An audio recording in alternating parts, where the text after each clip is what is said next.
полностью усиление берилип, терезелеринин балкаларына чейин усиление берип анан жасалды да. Азыр ушул мурунку акыбалы болгон. А бул жерде уже реконструкциядан келди. Өткөндө келгенде жасап аттыңар. Ооба, өткөндө мен сизге тапшырма берип, бүтүрөбүз деп истеп атып болгон. Жакшы. Общий канча сум акча кетти? Бул жердики 50 45ке кетти. 45 миллион. 53 бөлүнгө 45 кетти да. 45 миллион. Саламатсызбы?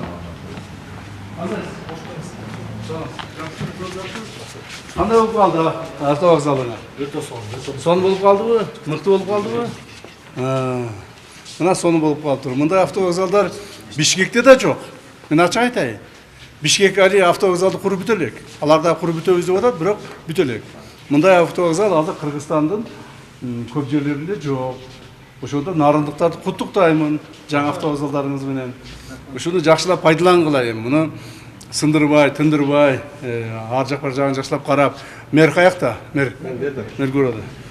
Ушуну жакшылап карагын, макулбу? Ушуну анан кийин бул жерди мына биз азыр бүгүн ачып кеткенден кийин кайраленен кийин жанагыдай өтө ыпыр-сыпыр болуп, ылай-сылай болбостон, макулбу? Жууп, тазалап, сонун кылып, анча-мынча сынган жерлерин оңдоп, жакшылап колдонгула, элге жакшылап шарт түзүп бергиле. Жок, bunun üstünde жатаканаларынан чейин бар.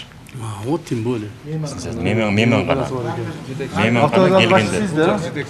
Значит, жакыныраак келсеңиз, автовокзалдын башчысы, жетекчиси, анан кожоюну да сиз экенсиз, туурабы? Туура.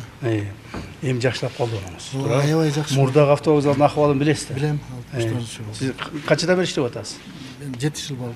7 жыл болду. Значит, мурдагы автовокзалдын акыбалын билесиз. Мына азыр жаңы автовокзал менен тең салыштырып атасыз, туурабы? Демек, ушуну жакшылап пайдалангыла.